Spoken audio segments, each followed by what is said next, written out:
안녕하세요. 오면사입니다. 안녕하세요.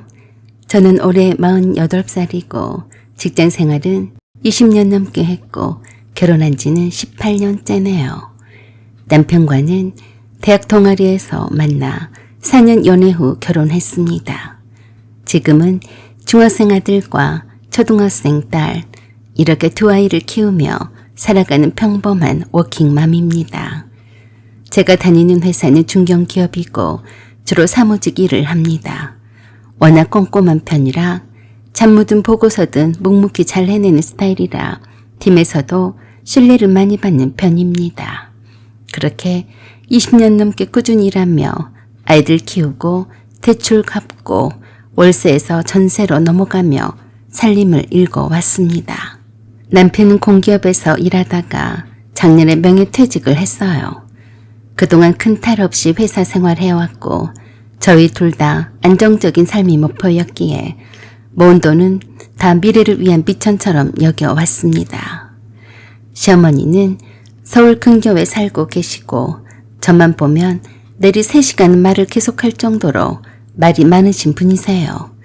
저는 그렇게 살림에도 육아에도 회사 일에도 어느 하나 소홀함 없이 버텨왔어요. 맞벌이 부부로 살아오며 아이들 키우고 집안 살림 돌보고 시댁 행사며 제사며 빠짐없이 챙기며 살아왔죠. 사실 결혼 초기에는 남편은 저와 함께 삶을 일구어갈 사람이라 믿었기에 그의 가족들에 대해서도 노력하며 살았어요. 시어머니는 남자는 바깥일, 여자는 안살림이라는 구시대적인 사고를 고수하셨던 분입니다. 그래서 같이 벌어도 여자는 안살림을 맡아야 한다고 생각하는 것 같았어요. 남편이 벌어온 돈은 진짜 돈이고 며느리가 벌어온 돈은 가짜 돈일까요? 똑같은 돈을 벌어오는데 왜 여자만 살림을 도맡아 해야 할까요? 남편이 밖에서 일하고 들어오면 고생했다고 하면서 며느리가 밖에서 일하고 들어오면 밥부터 하라고 하시는 분이죠. 참 불합리한 분이 저희 시어머니였습니다. 시누이는 어릴 적부터 엄마 뒤에 숨는 스타일로 자기 책임을 잘 지지 않는 사람이었죠. 시어머니는 그런 딸을 감싸면서도 오빠인 제 남편에게만 지나치게 엄격한 기대를 부여했고 남편은 그걸 당연하게 받아들이며 자라온 사람이었어요. 저는 그런 시댁 분위기 속에서도 누구보다 열심히 며느리 노릇을 잘 했습니다. 명절마다 양손 가득 선물 들고 가고 김장철에는 반찬까지 챙겨가며 한겨울 주방에 서서 허리 휘어져라 일했습니다. 저도 그냥 그게 할 도리라고 생각했어요. 가족이었으니까요. 그런데요. 작년 가을쯤 남편이 갑자기 퇴직 얘기를 꺼냈어요. 저는 깜짝 놀랐습니다. 아직 아이들도 한창이고 대출도 남았는데 퇴직을 하겠다고? 절대로 안 될 말이었죠. 퇴직한 이후에는 어떻게 할 생각인데 그래? 그러자 아무 말이 없더라고요. 남편은 그냥 쉬고 싶다며 두루뭉실하게 넘어갔습니다. 퇴직한 이후로도 뚜렷한 계획이 없었고 통장 내역도 공개하지 않더군요. 남편은 작년 말 25년 다닌 회사에서 명예퇴직을 했습니다. 회사가 구조조정을 하면서 퇴직을 유도했고 남편은 조금 일찍 퇴직을 결정했죠. 이러한 중요한 결정조차 제게 상의 한마디 없었어요. 그게 말이 됩니까? 그래 놓고선 퇴직금도 제게 알려주지 않으려고 했습니다. 혼자서 다 갖고 쓰겠다는 거였어요. 퇴직금으로 약 2억 5천만 원 정도를 받았습니다. 이 사실을 안 건 한참 후의 일이었어요. 남편은 내게 이런 사실조차 알려주지 않으려 했으니까요. 그동안 저는 껍데기로 이용만 당하고 산 느낌이었습니다. 회사가 구조조정을 한다고 해도 남편이 퇴사를 원하지 않으면 굳이 안 해도 되는 것이었어요. 남편이 무슨 배짱으로 퇴직을 고집했을까요? 그건 무책임하게도 내게 다 떠맡기려고 그런 거 아니겠어요. 회사를 그만둬도 제가 벌고는 있으니까요. 저는 불안했습니다. 아이들 교육비며 생활비, 앞으로의 노후 모든 게 막막해졌죠. 제가 버는 월급으로는 한계가 있었어요. 둘이 벌 때도 겨우 버티고 살았는데요. 남편은 자기가 직접 살림을 안 하니까 그런 경제관념이 없는 듯 했습니다. 살림의 규모라는 것이 있는데 이렇게 아무런 언급도 없이 이런 중요한 사안을 혼자서 결정하고 나를 무시해버린 처사에 매우 분노가 치밀었습니다. 더욱더 화가 나는 것은 남편은 그런 내 모습을 전혀 배려한다거나 미안해하지도 않는다는 것이었어요. 그럴 즈음에 시어머니가 집에 찾아오셨습니다. 대뜸 하시는 말씀이 춘자가 결혼 준비해 하니까 너네가 전세금 좀 보태라. 네? 어머니, 저희가 돈이 어디 있다고 그러세요? 그렇게는 못해요. 너는 말을 어쩜 그렇게 정남이 없이 하냐? 춘자가 남이냐? 네 시누이야. 어머니, 아가씨가 결혼을 하는데 왜 저희가 보태요? 아가씨가 알아서 결혼을 준비해야죠. 말을 그렇게 할 거니? 우리 춘자가 네 남편한테 얼마나 잘했는데 그 정도도 못 해준단 말이냐? 어머니, 아가씨가 진우 아빠한테 뭘 얼마나 잘해줬다고 그러세요? 금시초문이네요. 그랬더니 눈을 흘기면서 그랬어요. 네 남편 퇴직금이 있잖냐. 아무튼 그 돈을 뒀다 뭐 하려고 그러냐? 뭐라고요? 퇴직금은 절대로 안 돼요. 그 돈으로 애들 학비도 써야 하고 쓸 데가 얼마나 많은데 아가씨 결혼자금으로 쓴다는 거예요. 절대 안 돼요. 그러자 제게 그러셨어요. 웃기고 자빠졌네. 내 아들 돈이다. 너는 상관 마라. 라고 하시며 남편을 기다리다가 돌아가셨어요. 갑자기 생긴 남편 퇴직금에 환장해서 달려드는 꼴이라니 어이가 없더라고요. 시누이 춘자는 30대 후반인데 아직까지 결혼을 못하고 있었죠.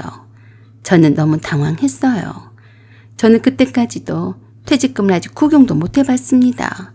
기가 막히게도 남편은 퇴직금을 내 손에 쥐어주지 않았습니다. 혼자서 쥐고 쓰겠다는 심산이었어요. 자기 돈이니까 자기가 알아서 갖고 있겠다며 쓸 생각은 아예 말라고 하더라고요. 그게 한 집안의 가장으로서 할 말인가요? 이제 자기는 그동안 할 일은 다 했으니 네가 죽든지 살든지 알아서 하라는 식이었습니다. 이렇게 심란하고 복잡한 시기에 시어머니는 내게 와서 또 저런 말을 하다니. 아이들 장래도 걱정되는데 신이 결혼자금 우리가 책임져야 한다는 게 말이 되나요? 다 늙은 시누이가 그동안 돈도 안 모으고 뭘 했길래 결혼자금을 강제로 달라고 하는 건지 완전히 도둑놈 심보가 아니고 뭐겠어요. 그날 밤 남편이 시누이와 통하는 걸 우연히 들었습니다.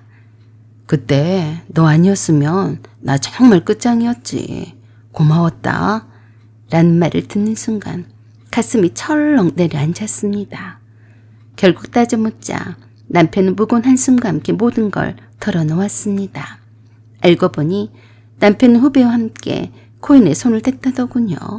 처음에 100만 원으로 시작했는데 수익이 커지게 되자 대출까지 받아서 5천만 원이 넘는 투자를 했다가 대폭락을 맞았다고 했습니다. 그 사실을 저만 모르고 있었던 거예요. 남편은 회사에서 망신당할까봐 숨겼고 마침내 신이 춘자에게 돈을 빌렸다고 했어요. 신이가 그 돈의 일부를 대신 갚아준 거죠. 그리고 그 사실을 시어머니도 알고 있었답니다.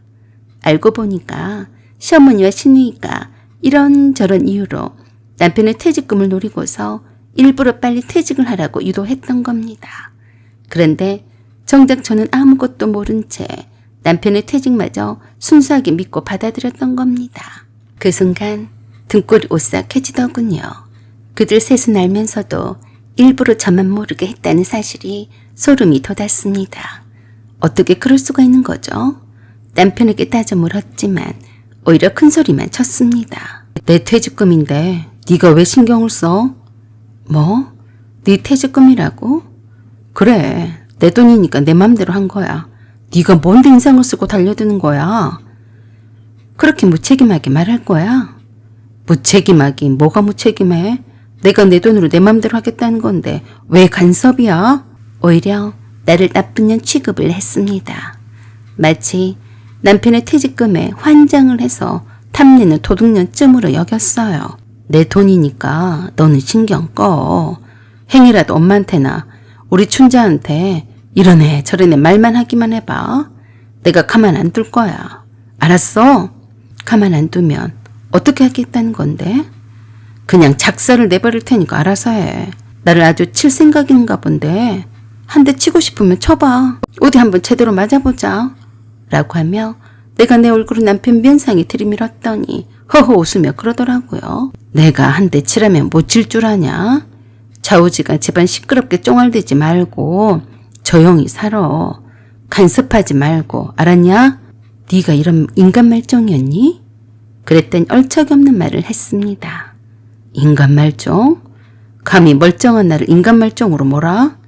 너나 정신 차려. 내 돈에 환장하지 말고 너나 나를 이상한 여자로 물지나 말어. 내가 네 돈에 환장해서 그러니? 어떻게 부부 사이에 퇴직한다는 말도 않고 퇴직을 하고 퇴직금도 안 내놓니? 자고로 집안에 여자가 잘 들어와야 그 집안이 평안하다고 했어. 춘자가 나이 40이 되기 전에 시집을 가게 되는데 네가 이 판국에 고춧가루를 뿌리면 안 돼. 알았어? 더 이상 이 일로 말이 나오면 내가 가만히 안 있을 거야. 그리 알아. 남편과 말다툼을 해봤자 소용이 없었어요. 완전히 나를 개무시하더라고요. 아니 개무시가 아니라 반협박을 했습니다. 한 번만 더 이 문제를 가지고 왈가왈부를 하면 주먹을 한 대 쳐버리겠다고 위협을 가했어요. 남편은 충분히 저에게 폭력을 휘두르고도 남을 사람이었어요. 시아버지가 돌아가시기 전에도 시아버지가 시어머니를 주먹으로 쳐서 시어머니 어금니 2개가 나간 적이 있었는데요. 그걸 본 남편이 바로 그 자리에서 시아버지 멱살을 잡고 흔들었습니다. 주먹을 시아버지 얼굴 앞에다 쥐어박으며 그랬었죠. 다시 한번 엄마를 때리면 제명에 못 살 줄 알아. 알았어요? 그때 남편의 얼굴을 보고 참 놀랐어요. 내 앞에서도 서슴지 않는 그 행동이 심상치 않아 보였거든요. 시어머니가 시아버지가 살아 생전에 사랑도 못 받고 늘 기죽어 살아서 그런지 남편은 그런 시어머니를 무척 가엾게 느꼈습니다. 불쌍하다고 생각을 했나 봐요. 그런 것은 이해를 하겠어요. 하지만 나에게는 시아버지가 하던 것처럼 하던 걸요. 눈에 보고 배운 것이 그런 거니까 어쩔 수가 없을까요? 이런 모멸감을 주는 남자와 살 수는 없다고 생각을 했습니다. 그때부터 머릿속에 수많은 생각이 들었습니다. 그동안 제가 감당했던 희생과 인내가 뭐였나 싶더라고요. 그 시간들이 너무 아깝고 안타까워서 속이 상했어요. 그날 밤 아이들이 자는 모습을 보며 눈물이 왈칵 쏟아졌어요. 배신감 때문에 분노가 치밀더군요. 화가 나서 속상해서 났던 눈물이었어요. 나는 누구를 위해 이렇게 애써왔나? 누가 나를 지켜주고 있었나? 이대로는 도저히 함께 살 수가 없더라고요. 다음 날 저는 출근길에 부동산에 들러 공공임대 아파트나 원룸 등 알아봤어요. 남편과 따로 살아야겠다는 결심이 섰던 거죠. 집에 돌아왔더니 시어머니가 와 있었어요. 낯빛이 좋지 않은 나를 보더니 그러더군요. 얼굴이 왜 그러냐? 나를 봐도 보는 둥 마는 둥 하고 왜 그러냐니까. 대답하기 싫었습니다. 나도 하기 싫은 것은 이젠 하지 않기로 했어요. 그랬더니 계속해서 나를 따라다니며 잔소리를 해댔어요. 네가 나한테 불만이 있냐? 왜 내 말에 대꾸도 안 하냐? 그래서 제가 그랬습니다. 어머니, 진우 아빠 퇴직금 말이에요. 그래, 그게 어쨌다는 거냐? 어머니도 알고 있었죠? 뭘 말이냐? 아시면서 그러세요. 아가씨한테 진우 아빠가 코인으로 빚진 돈을 갚은다고 하던데요. 그래, 당연히 빚을 졌으면 갚아야지. 그게 그렇게 억울해서 나한테 그러는 거냐? 어머니가 아셨으면 저한테 말씀을 해주셨으면 오죽 좋아요. 나만 쏙 빼놓고 섭섭해요. 별것이 다 섭섭하다고 하네. 그건 다 너를 위해서 그런 거야. 네가 알면 속만 상하지 별 수 있냐? 그래도 그때 우리 춘자가 아니었으면 어쩔 뻔했냐. 그래서 형제간이 최고야. 아무튼 저는 너무 속상해요. 회사에서 퇴사를 하란다고 곧바로 한 것도 마음에 안 들고요. 그러자 시어머니가 얼척이 없다는 듯이 내게 그러더군요. 네가 벌고 있는데 뭔 걱정이냐? 그동안 내 아들이 번 돈으로 잘 살았으면 되지. 무슨 걱정이야? 네? 어머니, 말씀을 꼭 그렇게 하셔야겠어요? 어머니가 제 입장이라면 그렇게 쉽게 말씀하실 수가 있을까요? 내 월급이 얼마나 된다고 나를 믿고 퇴직을 해요? 그러자 또 복창이 터지는 소리를 했어요. 네가 아직 고생이란 걸 덜 했나 보다. 편에 빠져서 그런 소리가 나오는 거야. 그 말씀에 어이가 없더군요. 더 이상 시어머니와 대화를 했다가 내 속만 상할 것 같아서 내 방으로 문 닫고 가려고 하니까 내 뒷꼭지에다가 그러셨어요. 내 아들 퇴직금은 없다 손 쳐라. 춘자 신혼집 장만에 그 돈을 보태기로 했으니까 그리 알아. 뭐라고요? 누구 맘대로요? 네가 왜 내 아들 돈에 눈독을 들이냐? 진우 아빠가 다 알아서 할 일이다. 이미 3천만 원 빌린 돈 합해서 8천만 원을 춘자한테 줬어. 신혼집 잔금 치른다고 하더라. 뭐라고요? 난 한마디 상의도 없이 진짜로 그랬다고요? 그러자 시어머니가 나를 삿대질을 하며 못된 며느리 취급을 했습니다. 너는 어째서 그렇게 못돼 퍼먹었니? 진우 아빠가 힘들 때 춘자가 선뜻 돈을 빌려줬다. 그런데 춘자가 결혼을 하는데 오빠가 그 정도도 못해주냐? 네가 뭔데 형제간의 우애를 막는 거니? 아주 못됐구나. 그래서 저도 악바리가 되더라고요. 그래요? 전 이 집안에 아무것도 아닌 존재이니까 끼리끼리 마음에 맞는 사람끼리 잘 살아보세요. 이젠 어머니 얼굴 안 보고 살고 싶네요. 라고 하며 짐을 싸기 시작했습니다. 시어머니는 그런 내게 웃기고 자빠졌네. 너 지금 쇼하냐? 오기는 있는 대로 다 부리네. 라고 하면서 비웃고 집에서 나갔어요. 그 돈 우리 부부 노후 준비도 하고 아이들 교육 자금이었어요. 남편이 퇴직을 하자마자 시어머니가 남편에게 전화해서 그러더라고요. 고생 많았다. 이제 좀 쉬면서 살아라. 네가 일찍 퇴직해서 나는 참 다행이다 싶다. 나는 남편이 퇴직을 해서 어떻게 생활을 해나가나 싶어서 막막했는데 그런 말씀을 하셨더라고요. 누구를 믿고 남편에게 푹 쉬라고 하겠습니까? 며느리 나를 믿고 그런 거죠. 아들은 놀게 하고 며느리는 더 고생을 시키겠다는 거 아니겠어요? 아니나 다를까 그때 시어머니가 제게 그랬습니다. 내 아들이 그동안 고생을 많이 했으니까 네가 조금 힘들더라도 부지런 좀 떨어라. 일만 하다가 갑자기 일을 그만두면 처음엔 적응이 안 될 게야. 네가 아침 출근 전에 조금 더 일찍 일어나서 밥도 챙겨놓고 퇴근한 즉시 집에 일찍 와서 장도 봐서 따순 밥 차리고 해야 할 게야. 네가 고생이 되겠다만 어쩌냐 그렇게 해야지. 어이가 없는 시어머니의 말씀이셨죠. 퇴직을 한 사람이 집에서 청소도 하고 빨래도 하고 밥도 차려놓고 일하고 온 마누라를 기다리고 있어야 하는 거 아닌가요? 참고로 남편은 퇴직 후에도 다른 계획은 없었어요. 지금까지 하루도 안 빼고 밖으로 나돌면서 술 마시고 돌아오곤 합니다. 내겐 어디로 간다는 말도 없어요. 집안일 어떻게 돌아가든지 말든지 전혀 관심도 없더라고요. 오로지 자기 자신한테만 신경을 썼어요. 그래도 아무 말도 않고 살았습니다. 왜냐고요? 해봤자 소용이 없으니까요. 싸움밖에 더 되겠습니까?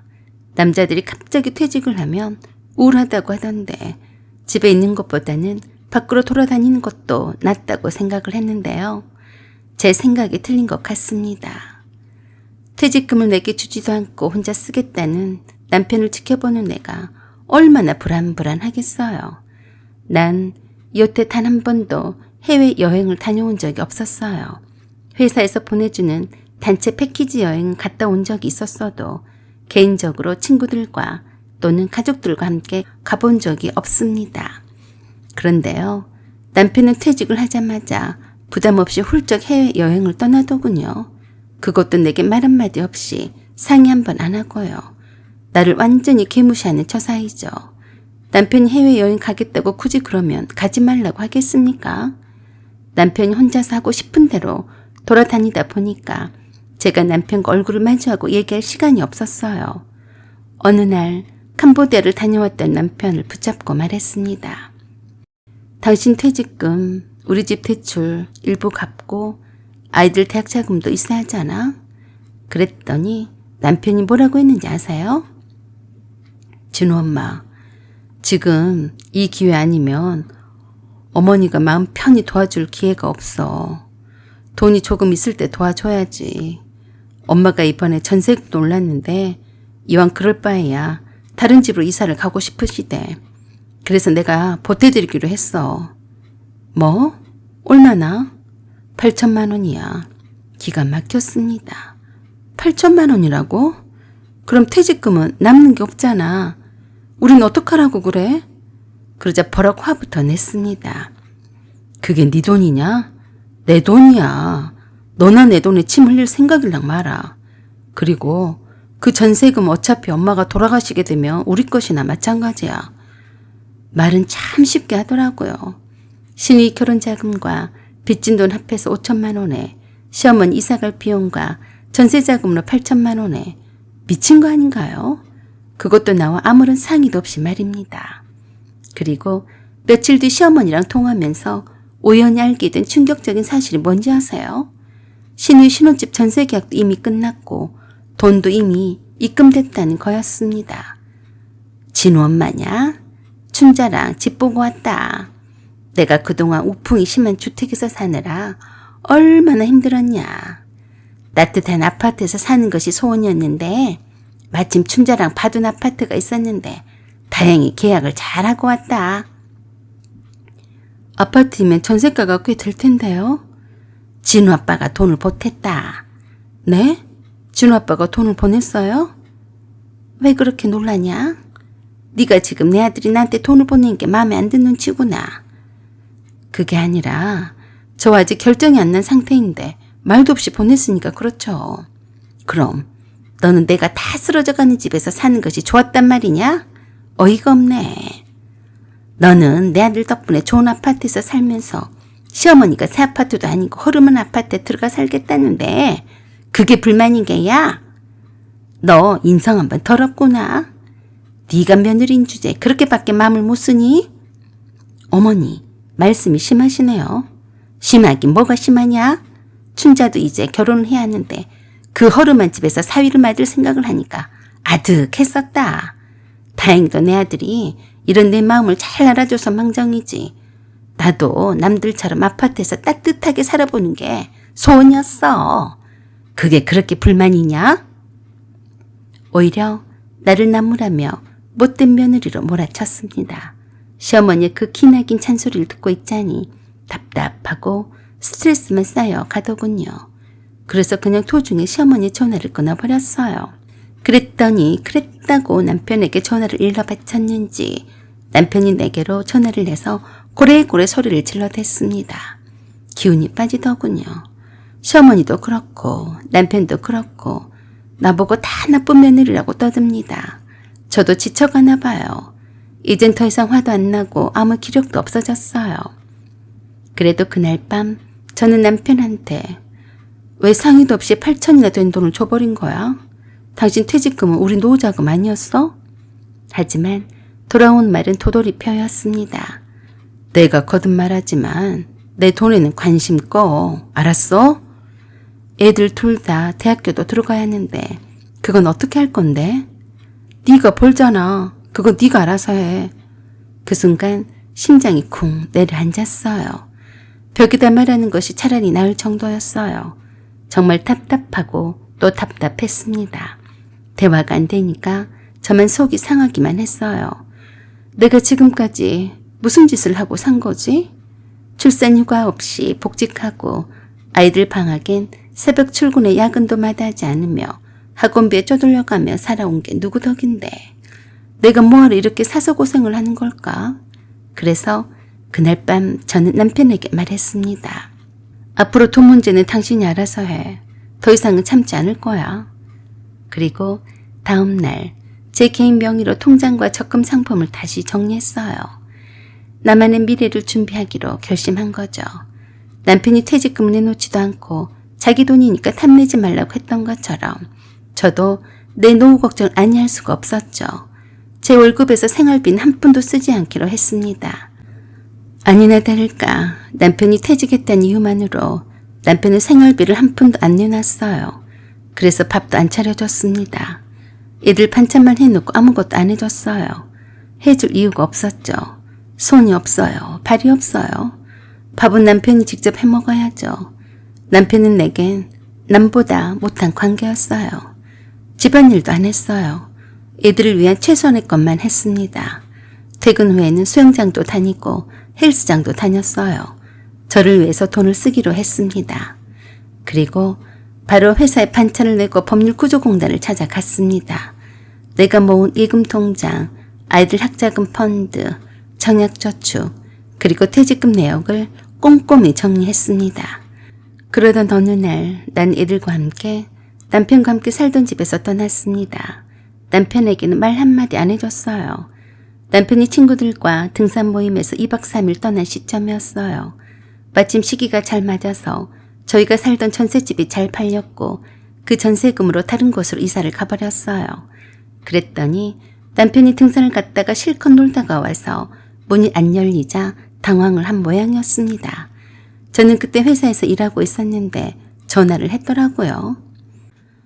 당신 이게 뭐한 짓이야? 나 몰래 이사를 갔어? 누구 맘대로 전셋집을 내놓은 거야? 내 맘대로야. 너도 네 맘대로 했잖아. 어머니 집으로 이혼 서류를 보낼 테니까 도장 찍고 연락이나 줘. 얘들한테도 당신과 이혼을 한다고 다 말해줬으니까 함부로 애들 흔들 생각은 마. 그랬더니 회사로 쫓아오겠다고 난리 부르스를 치더군요. 그러던지 말던지 알아서 하라고 했습니다. 그때부터 남편은 시어머니와 함께 살고 있습니다. 남편이 순순히 이혼해줄 인간이 아니었어요.